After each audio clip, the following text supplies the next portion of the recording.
Hey everyone, and welcome to this deep dive where we're going to be looking at something a little bit controversial. Yeah. Forbidden treatments. Ooh. We've got a pretty fascinating mix of sources here. Articles, historical accounts, even some scientific papers, all digging into, why are some medical treatments considered totally off limits? It really makes you kind of rethink your assumptions about medicine in a way. Yeah. Because you think of it as being purely scientific. But looking back, history is full of examples of where powerful forces, I'm talking political and economic, Yeah. have actually shaped what is or isn't acceptable in healthcare. Yeah, and just the word forbidden, I think, Right. automatically makes you think, okay, is somebody hiding something? Right. And does that somebody have my best interests in mind? Exactly. So I think for us, what we need to figure out here is why have certain treatments been just completely rejected? Mhm.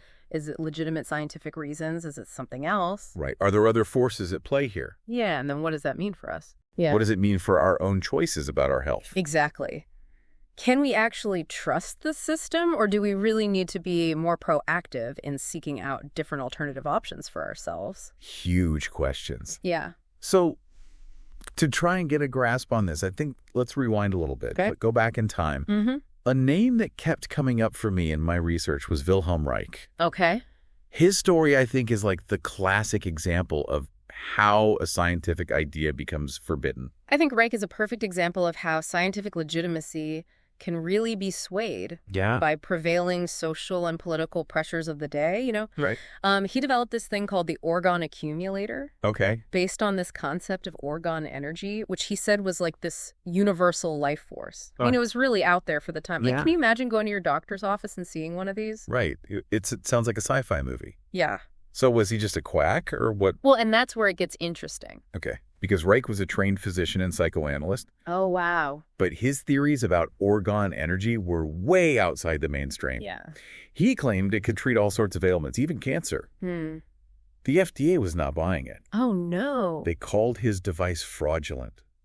His books were burned, and his accumulators were destroyed. That's wild. And imagine that book burning in the 20th century. Yeah, it's like something out of the Dark Ages. I know. It makes you think how scientific truth can be pretty subjective, right? What's like fringe or even dangerous in one era maybe becomes mainstream in another. Exactly. And this leads us to, I think, a very important question. Yeah. Who gets to decide what is and isn't legitimate medicine? And how do we make sure that these decisions are based on solid science and not just, fear or prejudice? Okay, so Reich is one example, but there are others, right? Where treatments have been suppressed. Right. Maybe for not so noble reasons. Absolutely. And one that really jumped out at me was Dr. Roy Kupsinel. He was a huge advocate for this drug called Dibendox. It was used to treat morning sickness. Okay. And he was adamant that this drug was safe and effective. But it got taken off the market, right? It did, yes. Yeah. And that's where things get a bit more complicated. Oh, okay. Because it was actually proven unsafe. Oh, wow. Kupsinel actually found himself fighting this uphill battle against really powerful pharmaceutical companies Oh. and legal challenges. Huh. The cost of litigation was just too high for the manufacturer to keep going, even though they won most of the lawsuits. So it was a business decision, not a scientific one. Exactly. And I think this case really highlights how economic forces can have a huge impact on which treatments are available to us. Yeah. It's kind of a sobering thought sometimes. The bottom line trumps scientific evidence. It really is. Yeah. It makes you wonder who is really calling the shots in healthcare. Exactly. These stories, they just make you question the whole system. And speaking of questioning the system, one of the most disturbing examples that I came across in the research was the Tuskegee syphilis experiment. Oh, yeah. This has got to be like one of the darkest chapters in medical history, right? It is absolutely. That's horrific. In this study, treatment was purposely withheld Oh, my God. from African-American men with syphilis, even after penicillin became available as a cure. That's just awful. It's a really stark reminder of how vulnerable people can be exploited and how sometimes, the pursuit of knowledge can be overshadowed by prejudice and unethical practices. It's chilling, and it's not just about the past either, right? Right. It makes us ask, are we doing enough today to protect people from exploitation in the name of science? Are there safeguards in place to ensure ethical research? These are conversations that need to be happening all the time, Yeah. especially as medical technology just keeps advancing. Yeah. But before we jump into all the ethical considerations, I think it's really important to understand why some treatments are rejected on purely scientific grounds. Good point. Yeah. Let's delve into the actual science Okay. behind why certain treatments get this forbidden label. Mm-hmm. I mean, there has to be a good reason sometimes, right? Yeah. Not every treatment out there can be safe and effective. Right. You're absolutely right. Not everything that's unconventional is automatically, suppression or some conspiracy. Right. Sometimes it's just science doing its job, protecting us from things that could be harmful. Right, because as much as we love a good miracle cure story or an underdog story, at the end of the day, we do want to know, does this thing actually work? Right. And is it safe? Exactly. And that's where these institutions like the FDA come in. They're like the gatekeepers. Yeah. Making sure that any new drugs or treatments are really put through the ringer before they're available to the public. Makes sense. We don't want to go back to the days of snake oil salesmen, right? Definitely not. But even with all these strict regulations in place, things can still fall through the cracks. Yeah. The Cutter Laboratories incident that we came across in the research is a really stark reminder of that. Oh, yeah. This involved a batch of the polio vaccine that was improperly prepared. Oh, gosh. And it led to cases of paralysis and even death. It's scary to think that something that's supposed to protect you could actually cause harm. Absolutely. Yeah. It's a huge reminder that even with the best of intentions, human error and just the complexities of manufacturing can have really devastating consequences. It really underscores why, constant vigilance and rigorous quality control are just absolutely essential, especially when it comes to medical treatments. So on the one hand, we need that scientific rigor to protect us, but then on the other hand, we have all these people who claim that forbidden treatments have helped them even when there's no scientific proof. Right. It's kind of confusing, to say the least. This is where it gets really tricky, I think. We have to acknowledge that people's lived experiences with health and illness can be incredibly powerful. Just because something hasn't been scientifically validated, it doesn't mean that it can't have a positive effect for certain people. Right, like the placebo effect. Exactly. I've always found that so fascinating, like the fact that simply believing in a treatment can sometimes trigger real physiological changes. It's amazing. Yeah. And it gets even more complex when you consider that what's considered to be scientifically valid can actually change over time as our understanding evolves. Yeah. Take biological transmutations, for example. Okay. It's this idea that elements can transform within living organisms. That sounds kind of wild. It sounds like alchemy, right? Yeah. But there are actually some scientists who believe it's a real phenomenon and that it deserves further investigation. Huh. It really challenges how we think about science conventionally. Yeah. But it also highlights how what might seem impossible today could become accepted knowledge in the future. So how do we reconcile those two seemingly opposing viewpoints, right? Yeah. The very rigorous scientific method versus personal experiences and anecdotal evidence. It's a balancing act, for sure. Yeah. It requires a really nuanced approach. We can't dismiss scientific evidence outright, Right. but we also can't just ignore the power of those individual experiences. Right. I think the key here is critical thinking and informed decision-making. Going through all this research, I was struck by how many different forbidden treatments there are out there. Yeah. It's not just one type of therapy or approach. It's everything. It's herbal remedies, energy healing, controversial devices, certain pharmaceuticals. It's all over the map. You're absolutely right. It is this incredibly diverse landscape. Yeah. But I think what unites them is that they all challenge the mainstream in some way. Okay. They offer alternative perspectives. They question these established practices, or they might highlight potential dangers that are being overlooked. So I think to help us make sense of all this, it would be helpful to dive into some specific examples of forbidden treatments. Sounds good. And look at the evidence both for and against them. Let's do it. Okay. Let's start with blood electrification. Okay. This one caught my eye because it sounds so futuristic. Banged out. Like you're running a low-voltage current through your blood to fight disease? Yeah, it was popularized by this guy, Dr. Bob Beck, Okay. who claimed that it could be used to treat HIV/AIDS. Oh, did it work? Well, that's the million-dollar question. Right. The science just isn't there to support his claims. Okay. But it did gain a following, particularly among people who were really desperate for alternatives when conventional medicine just wasn't working for them. It makes you think about the desperation that some people must feel when they're dealing with these really serious illnesses. Right. They're willing to try anything, even if it means going against, what doctors are recommending. Absolutely. And it's a reminder that we need to be compassionate and understanding, even when people are making choices that we personally might not agree with. Yeah. And I think it's also crucial that we advocate for better access to safe and effective treatments for everyone. Right. So people don't feel like they have to resort to these unproven therapies. Okay, so blood electrification is one example. Another one that came up in the research was ESIAC. Okay. An herbal cancer treatment developed by a Canadian nurse named Renee Casey. Yes. ESIAC. This is a blend of different herbs that's been around for decades. Oh, wow. Case claimed to have learned the formula from an Ojibwe medicine man. It's interesting how many of these treatments have roots in traditional medicine. It really speaks to the enduring power of these ancient healing practices.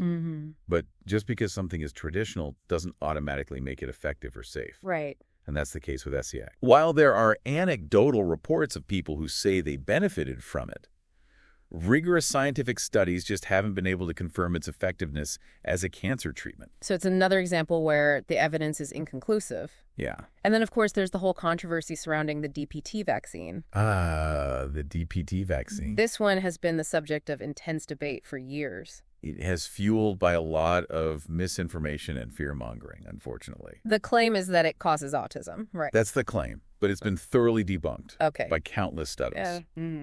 There is no scientific evidence to support a causal link between the DPT vaccine and autism. It's a classic example of how misinformation can spread so quickly, especially in the age of social media.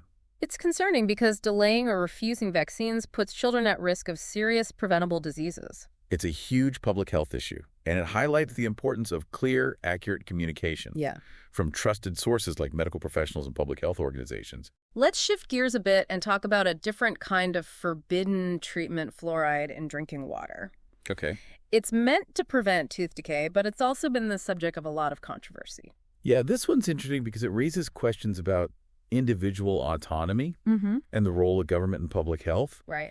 Some people argue that adding fluoride to the water supply is a form of mass medication without consent. Others are concerned about potential negative health effects. But isn't there evidence that fluoride does help prevent cavities? There is evidence to support the benefits of fluoride for dental health, particularly in children. But, those concerns about potential downsides, however small the risk may be, can't be dismissed outright. It's a really complex issue. Yeah. And it ultimately comes down to striking a balance between individual rights and the collective good. So we've got blood electrification, ESIAC, the DPT vaccine, fluoride. That's a pretty diverse mix of treatments. It is. Each with its own set of complexities.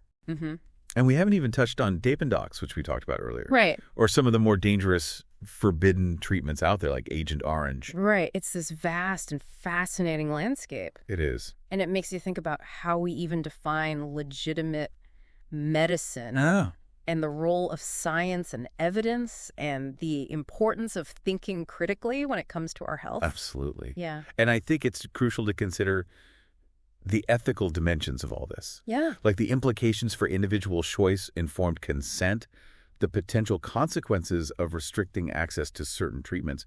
I feel like we've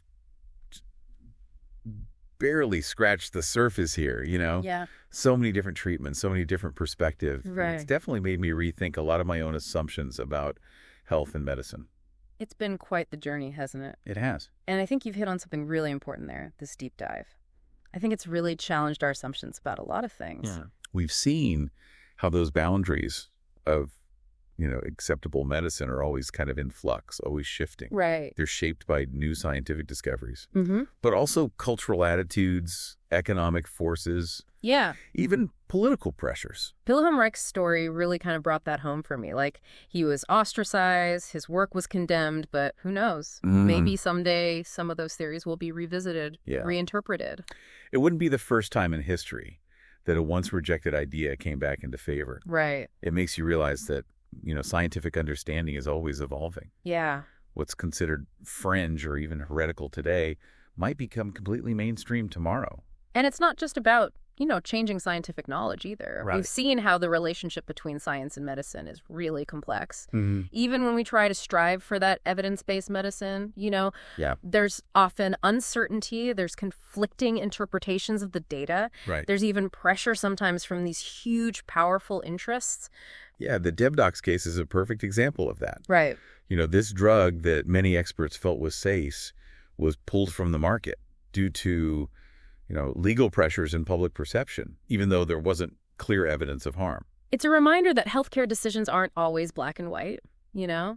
There's a lot of gray area. Mm-hmm. Sometimes things other than pure science come into play. Exactly. And I think it's why it's so important for all of us to be informed. Yeah. To do our own research, to really engage in critical thinking when it comes to our health. Mm-hmm. We can't just blindly accept everything we're told, whether it's from doctors, the media, Right. even well-meaning friends and family. This whole exploration has really got me thinking about individual choice and autonomy in healthcare. Mm-hmm. We've seen these cases where people turn to forbidden treatments out of desperation. Right. Like, conventional medicine has failed them. Yeah. And sometimes people choose to explore alternative approaches because they align better with their personal beliefs or their values. Absolutely. And I think that raises some really big ethical questions. Yeah. How do we balance individual freedom with the need to protect public health? Right. People should have the right to make their own informed choices about their bodies, about their health. Mm. But on the other hand, we don't want people to be harmed by treatments that are unproven or dangerous. Right. It's a tough line to walk. It's a tough line. Mm-hmm. Yeah. And there's no easy answers there. There really isn't, no. But one thing's for sure, informed consent is crucial. Absolutely. People need to have access to accurate, unbiased information about the risks and benefits of any treatment, whether it's conventional or alternative, so they can make the decisions that are right for them. And we've also seen how misinformation can spread so easily, especially online. Yeah, it's true. It's more important now than ever, I think, to be really discerning consumers of health information. Mm-hmm. We need to hone our critical thinking skills so we can evaluate sources, assess the evidence, and figure out what's fact and what's fiction. One thing that's really stuck with me from this whole deep dive is the power of belief. Mm-hmm. We talked about the placebo effect, Right. how even just believing in a treatment can sometimes lead to actual improvements. Yeah, it's fascinating. It's amazing. It really makes you wonder, if some of these forbidden treatments, even if they haven't been scientifically proven, Mm-hmm. could they actually offer benefits for some people? It's a thought-provoking idea. Yeah. Does the pursuit of scientific certainty sometimes come at the cost of overlooking potential benefits? It's a question worth pondering for sure. Well, I think we've given our listeners a lot to think about. I think so. This has been a really incredible journey into the world of forbidden treatments. It has. It's a complex topic, often controversial, Mm-hmm. but one that I think deserves our attention. Absolutely. It's been a pleasure exploring all these ideas with you. Likewise. And with our listeners. Yeah, thanks for listening, everyone. Remember, knowledge is power, and critical thinking is absolutely essential when it comes to making decisions about your health. Thanks for joining us on this deep dive.